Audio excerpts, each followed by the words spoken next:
Assalamualaikum warahmatullahi wabarakatuh. Perkenalkan, nama saya Dewi Kamtari dengan NIM J1B022038. Di sini saya akan mempresentasikan pengaruh unsur iklim dan contohnya. Sebelum masuk ke materi apa saja pengaruh unsur iklim dan contohnya, di sini terlebih dahulu saya akan menjelaskan apa itu unsur iklim. Unsur iklim adalah radiasi matahari, suhu, angin, kelembaban udara, tekanan udara, dan awan. Iklim sendiri merupakan keadaan cuaca di suatu wilayah berdasarkan periode waktu yang cukup panjang dan dibagi menjadi beberapa jenis, yakni iklim tropis, subtropis, sedang, dan dingin. Selanjutnya, pengaruh radiasi matahari. Radiasi matahari dapat mempengaruhi pertumbuhan tanaman dan perkembangan tanaman baik secara vegetatif maupun generatif. Adapun contoh pengaruh radiasi matahari yang diintersepsi oleh tanaman kedelai pada kondisi cekaman kekeringan dapat menurun hingga 50%. Penurunan ini berdampak pada gangguan pertumbuhan dan produksi tanaman kedelai. Selanjutnya, pengaruh suhu udara.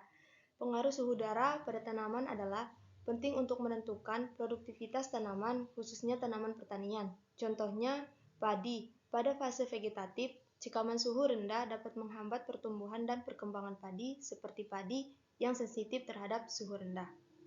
Selanjutnya, pengaruh tekanan udara. Tekanan udara yang tinggi dapat mengakibatkan terjadinya kelembaban yang tinggi, yang mungkin menyebabkan kelembaban tanah yang mengalir ke permukaan tanah. Adapun contohnya, tanaman yang dapat ditanam dalam kondisi tekanan udara yang tinggi adalah jagung. Selanjutnya, pengaruh angin. Angin yang kencang dapat menyebabkan penguapan yang besar dan juga merupakan salah satu faktor penting dalam kerusakan tanaman dan erosi. Contohnya, tanaman kopi di tempat yang terbuka dan di pinggir-pinggir jalan perlu ditanami pohon penahan angin untuk mengurangi intensitas penguapan air. Selanjutnya, pengaruh kelembaban. Kelembaban udara mempengaruhi tanaman dengan berbagai cara. Tanaman membutuhkan kelembaban yang tepat untuk pertumbuhan dan hidup. Contohnya pohon kelapa. Pohon kelapa adalah tanaman yang sangat efektif dalam meningkatkan kelembaban udara.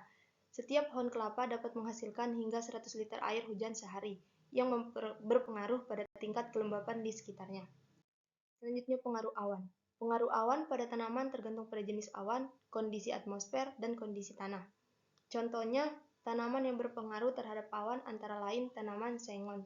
Tanaman sengon banyak ditanam secara monokultur di hutan rakyat. Pengaruh hujan. Hujan memiliki pengaruh yang signifikan terhadap tanaman, baik dari segi kesuburan, pertumbuhan tanaman, dan kesehatan tanaman. Contohnya sawi. Tanaman yang tahan terhadap air hujan tetapi tidak suka pada air yang menggenang, sehingga cocok di akhir musim hujan. Pengaruh yang terakhir yaitu pengaruh evaporasi. Evaporasi mempengaruhi keseimbangan air di dalam tanah yang dapat mempengaruhi keseimbangan air dalam tanaman. Contohnya kedelai. Tanaman kedelai mempengaruhi evaporasi karena proses fotosintesis yang memerlukan air untuk berlangsung. Sekian presentasi dari saya, lebih kurangnya saya mohon maaf. Wabillahi taufiq wal hidayah. Wassalamualaikum warahmatullahi wabarakatuh.